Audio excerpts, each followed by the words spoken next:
Hello, this is Memphis Communiversity. We are practicing an AP Calculus free response question.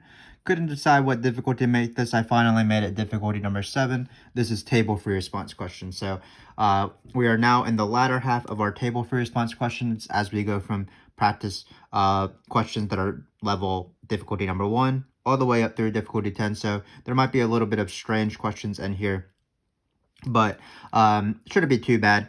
This is one of those questions where it's really particle motion inside a inside of a table free response question. So if you want, remember, you can check out our parametric free response questions where it's the basic, here's a velocity, here's the function for the velocity, here's an initial point. You'll use that for fundamental theorem eventually. So we have videos on that where we go from difficulty 1 through 10 for that one as well. But in this case, we have this table free response question. Looks like we have car A running east to west.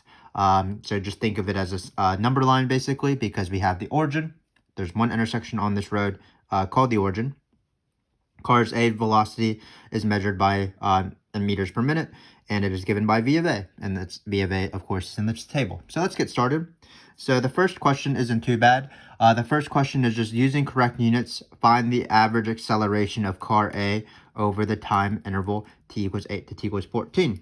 So let me just remind you, because we do have a little bit of space, two formulas for average acceleration. Well, when you have the word average, average means you do the formula 1 over b minus a, the integral of whatever you're taking the average of. So for example, it would be the integral of f. So in this case, average acceleration, one formula would be 1 over, we can say 14 minus 8, because we're doing this interval, 8, 14, and then you would write a of t, and you can do this integral if you would want to. Or, of course, you can apply the fundamental theorem of calculus, or you can go straight to thinking of this not as average acceleration, but because acceleration is the rate of change of velocity, you can think of this as the average rate of change of velocity, which is usually algebra slope. So we can rewrite this as v of 14 minus v of 8 over 14 minus 8. So these are, again, two formulas for average acceleration. Keep in mind that you can go from one to the other, because you can take the integral of a using the fundamental theorem of calculus, so it'd be v, then you'd plug in the endpoints, and then you would divide by this 14 minus 8. So they are the same equation, actually. You manipulate one to get to the other. So, of course, they are both valid, so you do have to decide which one do you want to do. Do I want to use this average acceleration formula, or do I want to use this average acceleration formula? And, of course, it is based off the given. So if we were given information about acceleration, I would have been using this formula right here. But in this case, we are given information about velocity, so we are going to use this formula. So it's going to be v of a of 14 minus v of a of 8 over 14 minus 8. We're going to use the table now, so it's going to be negative 130 minus 20. That's doesn't mean too much. Remember that you can have negative velocities, of course. That just means the particle, or this car in this case, is going to the west. So you have negative 130 minus 20, and over 6, because it's 14 minus 8. That's going to be negative 150 over 6. I believe 150 does go into 6. Let me think of what it is. There's no shame in doing math, of course, on the side. We can do that. 30, 60, 90. Let's just do it on the side, because I can't think of it right now. So it's 6, goes into 12. You drop this 3, 0, so it's 25. Or I should have known that. It's just 6 quarters. So it's going to be negative 25. And then we do need to put units. The units of average acceleration, well, the units of anything, when you're taking the average of that thing, will match that unit. So, for example, average temperature is still a temperature, so it would be in degrees. Average acceleration is an acceleration, so we need to find the units of acceleration in this case. And the units of acceleration, well, the units of velocity is in meters per minute. So for acceleration, you would divide by time. So in this case, it would be meters per either minute per minute, if you want to say, or you can say meters per minute squared. So that is the average velocity, average acceleration. So hopefully that makes sense. Again, there's two formulas. Usually you would use this one, but there are scenarios when you use this one when acceleration is given. Just to see if you understand this, there's two formulas for average velocity. That's actually more of a common question. So if we wanted to find average velocity, there again would be two formulas. One would be 1 over b minus a, the integral of velocity. Another one would be s of b minus s of a over b minus a, the algebra slope of position. So it's nice to know how to do averages and what's the difference between average and average rate, which is usually a pretty tricky topic. So now we have this double question. Why does the table support? So even as I read this, it's probably going to be MVT or IVT, because remember, MVT and IVT are existence theorems. They don't find the t's, so it just says, why must something exist, or why must this happen? So in this case, it probably is going to be one is MVT, one is IVT, because they asked it back to back. So what it's based off is, usually you do IVT if the function matches the given function. So in this case, the given function is velocity in this table. So I'm guessing that for the first statement, we're going to be doing IVT, because IVT, the function that we want, matches the function. And then similarly, looks like we're going to be doing acceleration. So that will be probably MVT, because MVT is remembered as calculus slope somewhere in the interval equals algebra slope. So I tell my students, calc slope equals algebra slope. You do need calculus slope. Calculus slope, well, acceleration is the derivative of velocity. So looks like this one's going to be MVT, this one's going to be IVT, two separate questions. So we can do two on both sides of this line. So first off, we're going to start off with this first sentence. Again, it's IVT because V matches this. So we're going to write by IVT because, and then we're going to take this number right here, negative 60. They give us a smaller interval, so usually it means that you're going to use this interval. So we're going to show that negative 60 is in between V of 8 and V of 10. That's how IVT works. You want to show that your Y value is in between the Y values of the endpoints. So in this case, it's 20 and negative 100. So is in between V of 8. So just the Y values. 20 and negative 100. Doesn't matter that the right one is a smaller number. Negative 60 is still in between those two numbers. And V of 10, which is equal to negative 100. So that's actually my justification. All you do with IVT is show that this number is in between these two numbers.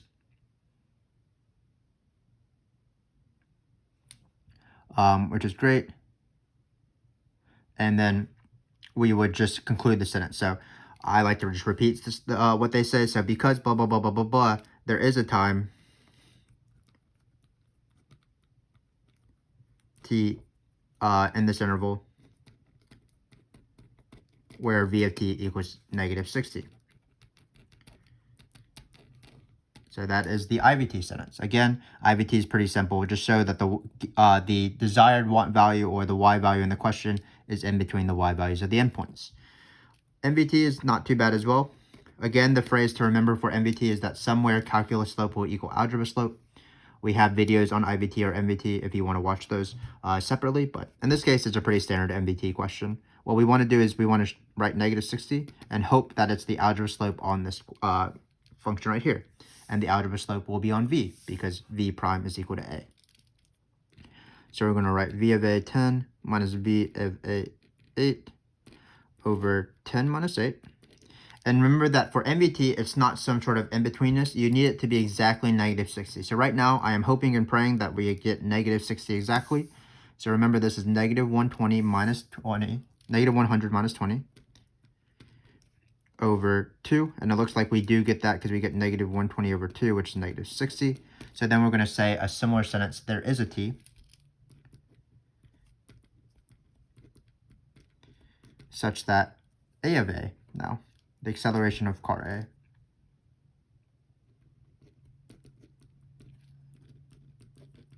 A, equals negative 60, and some time interval t's in between 0 and 8 and 10. So again, a pretty classic question, MVT, IVT question, I believe has appeared on every single one of these sort of free response question practices for table FRQs. IVT is when the function matches, MVT is when it's the calculus slope. IVT, you want to show that the number is in between the Y values. MVT, you want to show that the algebra slope is exactly couldn't really speak there. The algebra slope is exactly what you want the calculus slope to be. When it's weirdly worded where you're not actually finding t's, it's probably MVT or IVT. So we have this question right here.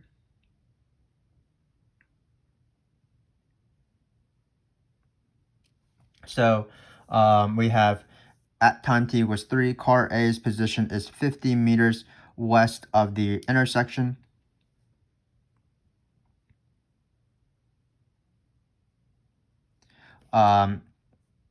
So remember that this is going to be for fundamental theorem of calculus, if you've ever seen our videos on fundamental theorem of calculus. So it says write an integral expression that gives the position of car A and meters from the intersection at t was 14. And then instead of actually doing that integral like we would do in those particle motion questions with the calculator, we are going to be approximating it with a trapezoidal sum. So before we look at that table again, to find the trapezoidal sum, remember that Riemann sums, left, right, trapezoidal, or midpoint, approximate integrals. So we want to write an integral, and that's what the position formula will include. So remember that what it is S of A of t, so the position of the particle at any number you want, we're going to plug in 14. It's always the initial, so the initial in this case is 50 meters west, so this is a little bit tricky. 50 meters west means it's actually negative 50. So we're going to write negative 50. Because this is S of 3. Then we put the given time on the bottom of the integral, 3. I always put my given x or given t. I don't know what I'm saying anymore. This is fundamental theorem of calculus. I should know this. This is given t or given x value. Want t or x value on the top, so this will just be a t here. Your derivative, in this case it's velocity. We're going to change these to x's so that they don't match. And then this is the given y. So in this case, the given y is the given function value, and it is negative 50 because it's 50 meters west. So this is going to be the formula. Now we're going to find it for 14. Why did we change the variables? Because when we want to plug in the number, we only want to plug it into the top and not into this function right here. So what it's going to be is S of A of 14 equals negative 50. Again, this is S of A of 3, and it was negative because it was to the left of the origin. So this is plus 3, and we're going to plug in 14 only into the top, and we're going to find this. So again, this is the fundamental theorem of calculus. It's the same thing as the amount formula and accumulation for response questions. Same thing for each coordinate and parametric for response questions if you're in BC. So it is the fundamental theorem of calculus. I always set it up in this way. Given xt, want xt, derivative, and then given function value. In this case, it was the position. So now we're actually almost done. Remember that all we're going to do is we're going to approximate this integral right here using a trapezoidal sum. So it's only from 3 to 14. Be careful, it's not from 0 to 14. But even if it's trapezoidal sum, which is one of the harder sums, it's always still the difference in the x's or in the t's times a y value. So left, you would choose 120, right, you would choose 20, and then we're doing the average of these two, so it'll be 120 plus 20. So let's write the first trapezoidal. It's going to be 8 minus 3. So we're going to have negative 50 plus 8 minus 3, which is 5, times 120 plus 20 over 2. 5 times 120 plus 20 over 2. So this is the base of the trapezoid. This is the average of the heights. Remember, the average of two numbers, of course, is you add them up and divide by 2. So the second one, it looks like it's going to be 2 times 20 plus 100, which is the same thing as 20 minus 100, divided by 2. So it's going to be plus 2 times 20 minus 100 over 2. And then we're going to finally add 4 plus negative 100 minus 130.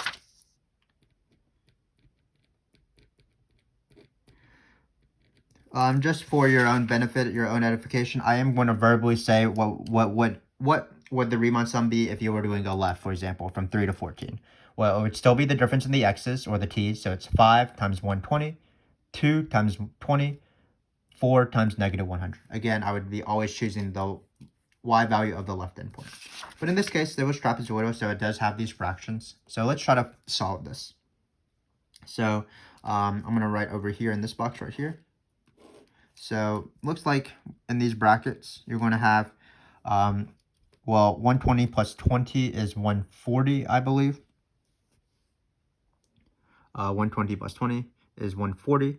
140 divided by 2. Again, we don't have a calculator here, unfortunately, so I have to do this all in my head.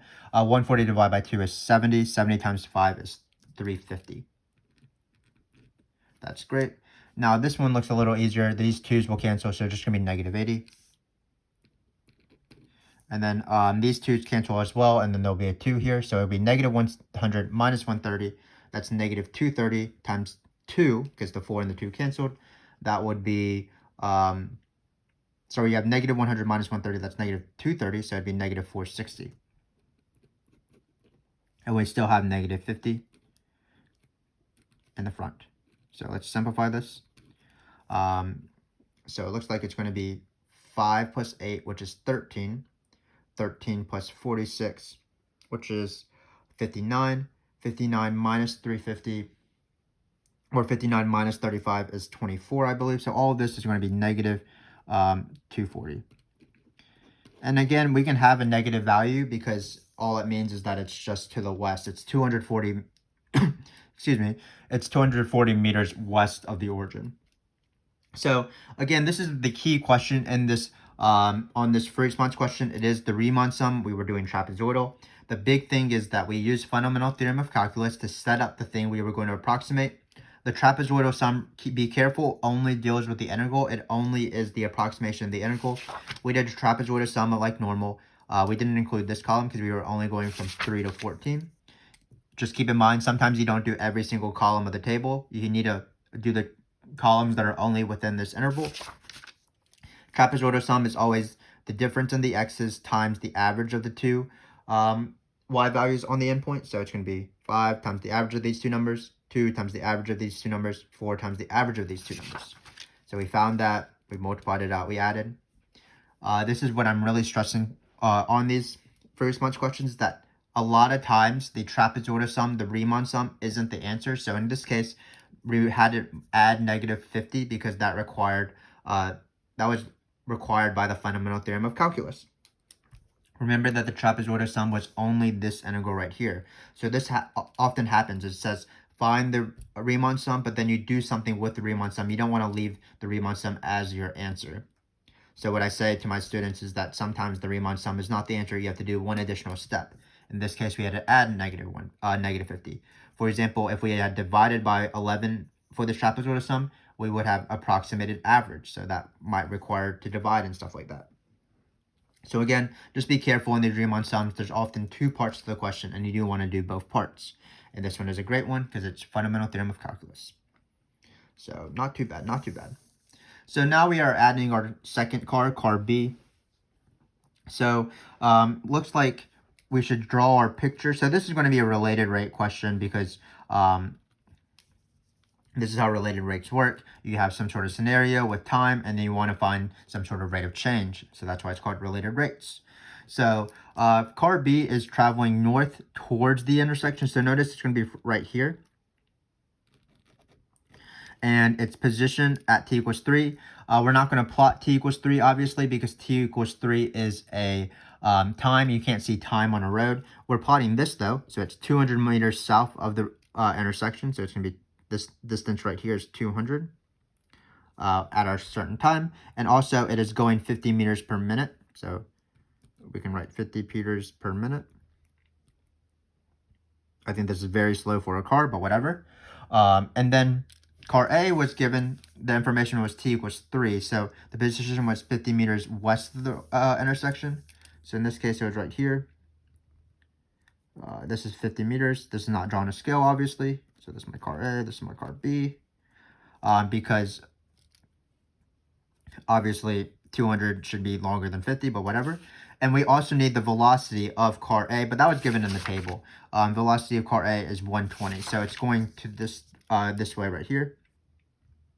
And it's going 120 meters per minute. So it's a little bit faster, but again, I think this is an incredibly slow car. But it doesn't matter. So this is our scenario.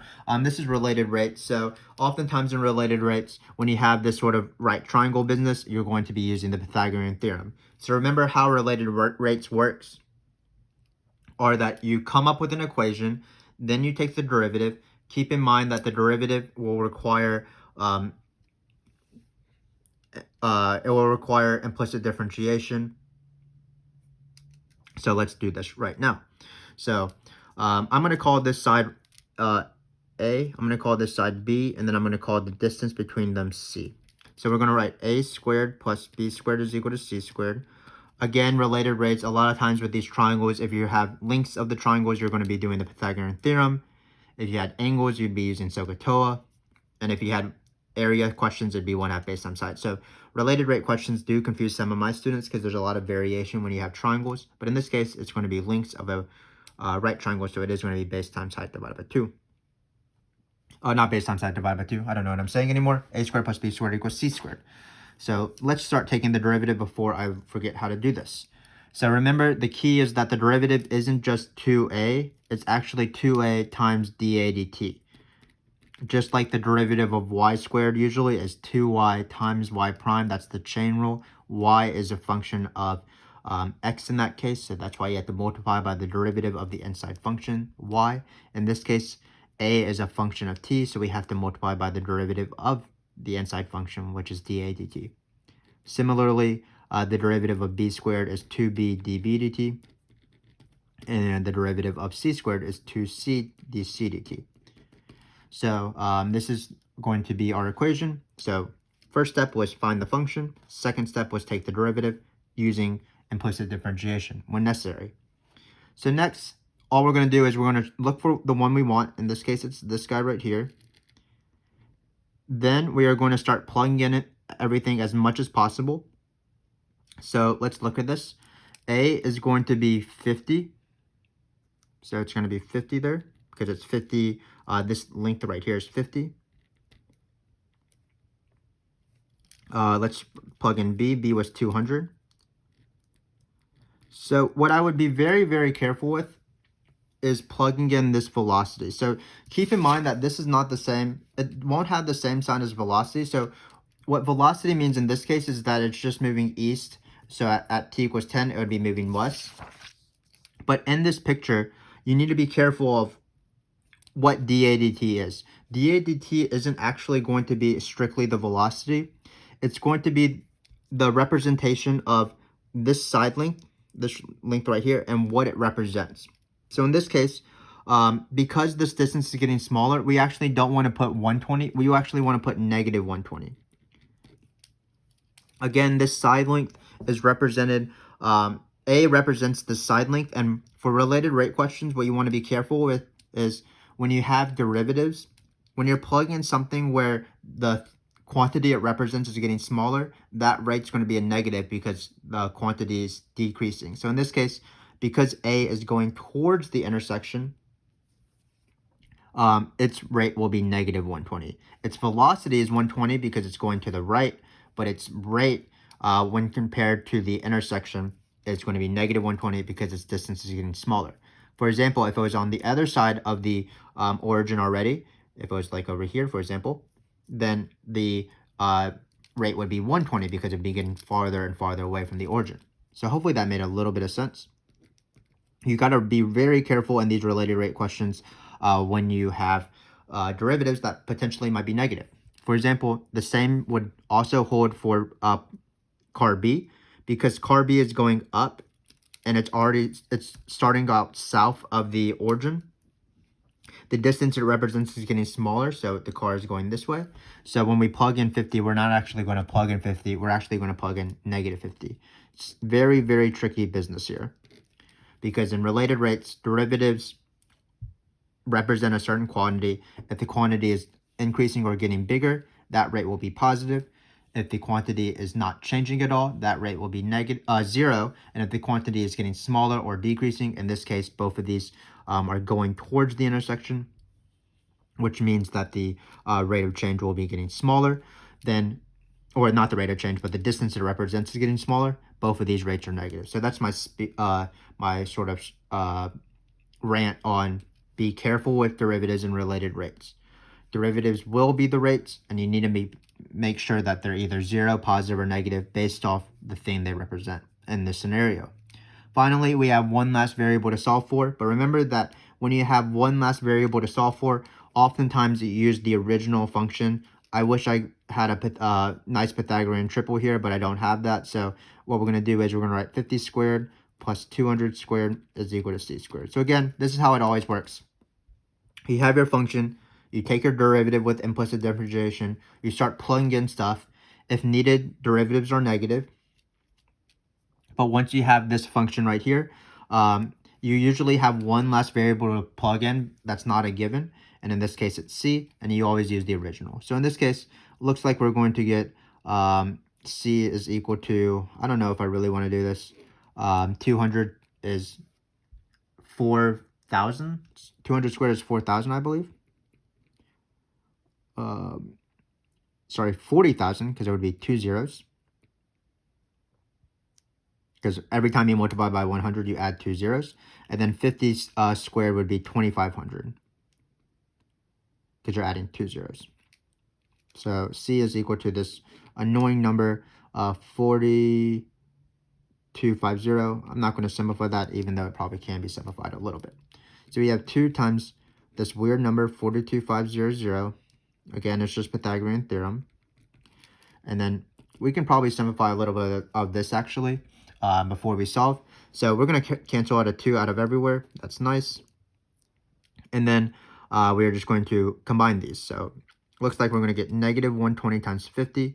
That is negative 6,000. Because 120 times 5 is 600. We add another 0. And then this, of course, is going to be 1,000. Or 10,000, sorry, because it's going to be 10 with 3 zeros at the end. So our answer, we finally got there. Not the best explanation, sorry about that, but it's just going to be this derivative is negative 16,000 over this number right here, whatever it is. And we are done.